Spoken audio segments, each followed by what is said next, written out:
Hi friends, आज हम पढ़ेंगे ब्रेस्ट या मेमोरी ग्लैंड। बहुत ही इंपॉर्टेंट क्वेश्चन है। मैं आपको ये आज बताऊंगा, आज ये एग्जाम पॉइंट ऑफ व्यू से बताऊंगा कि यूनिवर्सिटी एग्जाम में आपको लिखना कैसे है। तो हेडिंग्स आप दिमाग में रखेंगे। लिखना आपको बीडीसी चौरसिया में, बीडीसी में बहुत ही अच्छा है, बीडी चौरसिया के अंदर वही सारी चीजें, बट मैंने इनको सिस्टमेटिक थोड़ा सा इनको जमा दिया है, अरेंज किया है। इंट्रोडक्शन अगर लिखना है इसके अंदर, तो ब्रेस्ट या मेमोरी ग्लैंड जो है मोस्ट इंपॉर्टेंट स्ट्रक्चर है जो कि superficial face of the pectoral region में मिलता है, प्रेजेंट होता है।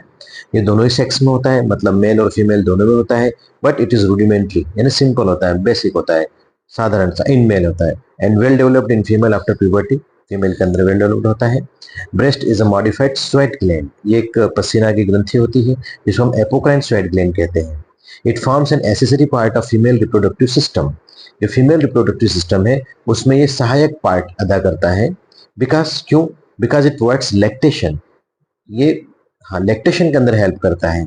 और लैक्टेशन मतलब जो माँ है अपने बच्चे को दूध पिलाती है, तो ये लैक्टेशन कहलाता है। तो lactation is under the control of prolactin hormone, या फिजियोलॉजी में अच्छे से पढ़ेंगे तो प्रोलैक्टिन हार्मोन के अंडर लैक्टेशन होता है, विच इज सिक्रेटेड फ्रॉम, हाँ, विच सिक्रेटेड फ्रॉम एडिनोहाइपोफाइसिस या anterior lobe of pituitary gland. इतना ही लिखना है आपको इसके अंदर, इंट्रोडक्शन के अंदर। सिचुएशन की बात करें तो मैंने आपको जस्ट पहली लाइन में बताया कि जो superficial fascia of the pectoral region है उसमें लाई करता है। इन ब्रेस्ट लाइज में superficial fascia of the pectoral region, small extension called axillary tail of Spence, है ना। जैसे हमारा ब्रेस्ट, फॉर एग्जांपल ये ब्रेस्ट है, ओके। तो ये जो अंदर बगल की तरफ एक्सिला के अंदर जो इसका एक्सटेंशन जाता है, इसको हम एक्सिलरी टेल ऑफ स्पेन कहते हैं। Axillary tail of Spence, Spence एक साइंटिस्ट का नाम है, ओके। और जिस फोरामन से निकलता है उसको फोरामन ऑफ लेंगर कहते हैं। दिस वन, ये है ना, ये एक्सिला के अंदर जो निकलेगा, ये अंदर जिस तरफ से ये एक्सटेंशन होगा, है ना, फैटी टिश्यू है ये, ठीक है। तो ये अंदर अंदर की तरफ जो जा रहा है इसको हम कहते हैं, इस रिंग को कहते हैं फोरामन ऑफ लेंगर। लेंगर भी एक साइंटिस्ट है, फोरामन ऑफ लेंगर, ओके, फोरामन ऑफ लेंगर, समझ गए। तो ये आप ध्यान रखें, ठीक है। फोरामन ऑफ लेंगर है ये। आगे बताते जाऊंगा कि कौन सी चीज क्या कहलाती है, ठीक है। तो ये अपना हो गया सिचुएशन, ठीक है। Now shape, hemispherical in shape होता है, hemispherical in young adults, and pendular shaped होता है ओल्ड एज के अंदर due to relaxation of suspension ligaments. ये इसके शेप की हेडिंग हो जाएगी। जैसे कि इसको ज्यादा क्लियर करने की जरूरत नहीं, बहुत आसान है। एक्सटेंट देखें अब हम इसका, कि जो ब्रेस्ट है वो कहां से कहां तक एक्सटेंड करता है, कहां से कहां तक लाई करता है। अगेन छोटा सा हम डायग्राम अक्सर बनाते ही आ रहे हैं, मैं आपको फिर से बना के बताता हूं, ठीक है। तो फॉर एग्जाम्पल ये बॉडी है, ये सुप्रा स्केपुलर नॉच है, सॉरी सॉरी सुप्रा स्टर्नल नॉच है, ये जुगुलर नॉच कहलाती है। यहाँ पे अपना स्टर्नम एक रफ डायग्राम बहुत ही जल्दी जल्दी मैं आपको बनाता हूँ क्योंकि इतना टाइम तो रहेगा नहीं अपने पास। दिस वन, ओके, ये केज है। तो यहाँ पर अगर आप देखें तो इसका एक्सटेंट देखेंगे हम, ओके। यहाँ पर आपका क्लेविकल है, दिस वन इज क्लेविकल, ये स्टर्नम है, ये like this is the breast. ये अंदर की तरफ गई, इस एक्सिलर टेल ऑफ स्पेंस, ये अंदर बगल के अंदर गई ना, एक्सिला के अंदर गई, ठीक है। ये तो ये एंटीरियर फोल्ड है एक्सिला का, this one is anterior fold of axilla, and this one is a posterior fold of axilla, okay. Is it clear?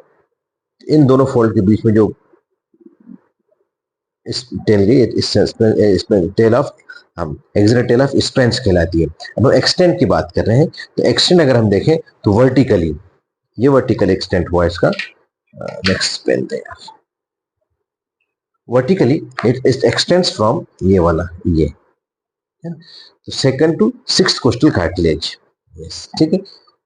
यहाँ से ये सेकंड है ना, तो second to sixth costal cartilage, ठीक है, यहाँ तक। और हॉरिजेंटली अगर हम देखें तो it extend from lateral border of sternum, ये लेटरल बॉर्डर ऑफ स्टर्नम है, to the mid axillary line. मैंने आपको जो पेक्टोरल फेशिया पढ़ाया, पेक्टोरल रीजन पढ़ाया था, फर्स्ट लेक्चर ले गया था, उसके अंदर आपको सारे सरफेस लैंडमार्क्स बताए थे।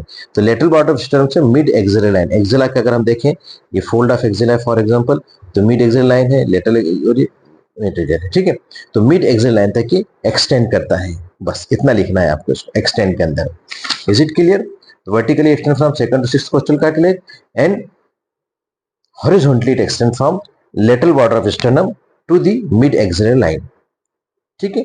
नाउ डीप रिलेशंस, ये डायग्राम भी मैंने आपको बना के बताया था जब मैंने आपको क्लियर फेशिया पढ़ाया था, तो उसी को हम फिर से यहाँ पे रिवाइज करेंगे। डीप रिलेशंस के अंदर ये सारी चीजें मैं इसलिए स्पीड से बता रहा हूँ कि मैं सब आपको पढ़ा चुका हूँ। Is it clear? यहीं पर मैं आपको समझाता हूँ, बनाने की बार बार जरूरत नहीं है कि ये हमारा डीप रिलेशंस अगर हम देखें तो ये हमारा क्लियर फेशिया बनेगा। यहाँ पे देखो क्लेविकल का कट सेक्शन है, यहाँ पर हमने क्लियर फेशिया बना था, सब क्लेवियस है, इसको इनक्लोज करते हुए पेक्टोरस माइनर है, ये डोम ऑफ एक्सिला है, यहाँ पर पेक्टोरस मेजर है, ये पेक्टोरल फेशिया है, और यहाँ पर जो हमको येलो स्पॉट दिख रहा है ये लूज एरियोलर टिश्यू है जो कि ब्रेस्ट को फ्रीली मूवमेंट करने में हेल्प करता है। ठीक है, ये हमने इसका एक सजेटल सेक्शन देखा है। ठीक है, ये हम सामने से देखेंगे तो देखो पेक्टोरस मेजर है, इसके ऊपर हमारा पूरा ब्रेस्ट लाई कर रहा है। यहाँ पर सेरेटस एंटीरियर के कुछ डेंटेशंस दिखाई दे रहे हैं हमको, है ना, सेरेशन दिखाई दे रहे हैं, और यहाँ पर एक्सटर्नल ऑब्लिक मसल है एब्डोमेन की, ये इसके डीप रिलेशंस में आएगी। Is it clear? तो इसको बस ये डायग्राम बनाना है आपको डीप रिलेशन में, और इसको लिखना है आपको। लिखेंगे कैसे हम कि the breast lies on the pectoral fascia covering the pectoralis major muscle, ये पेक्टोरल फेशिया के ऊपर लाई करता है और पेक्टोरलिस मेजर मसल को कवर करता है। Serratus anterior and external oblique muscles are also found here, ये भी यहाँ पर हमको मिलती है। The breast separate from pectoral fascia by loose areolar tissue, जैसे मैंने आपको डायग्राम में बताया कि लूज एरियोलर टिश्यू से ये सेपरेट करता है, which is known as retromammary space.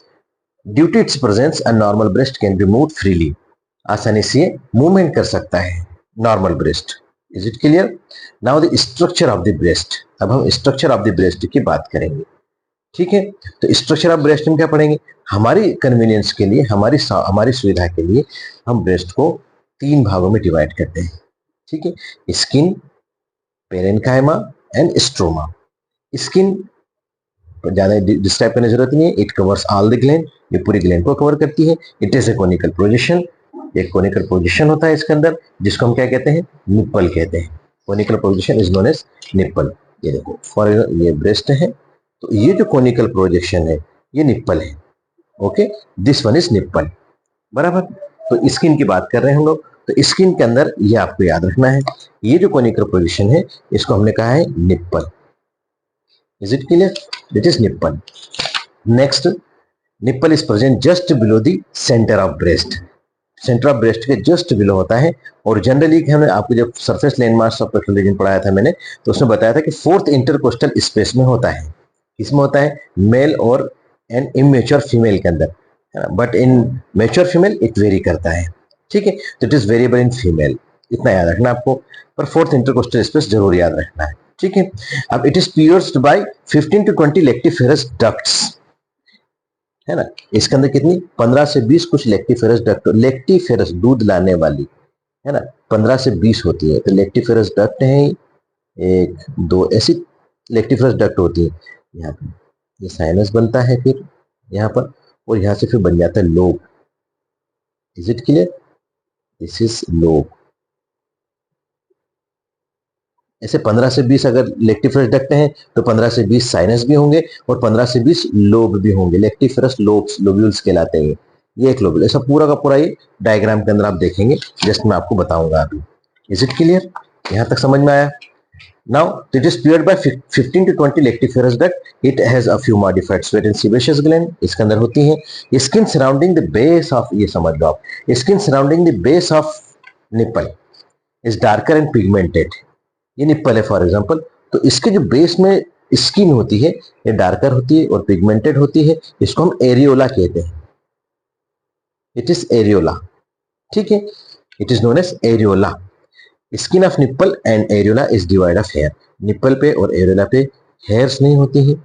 ठीक है, और फेट नहीं होता है। हाँ, हेयर और फेट दोनों नहीं होती है on the margin of areola. For example this is areola, आप समझना है इसको। देर आर ट्यूबरकल्स, यहाँ पर ट्यूबरकल्स होते हैं मार्जिन ऑफ एरियोला पे। मैंने इसको बड़ा किया है, इनलार्ज किया इस डायग्राम को, ये एरियोला बना रहा हूं, तो इसके ऊपर कुछ ट्यूबरकल्स होते हैं, ये है ना, ये ट्यूबरकल्स मिलेंगे।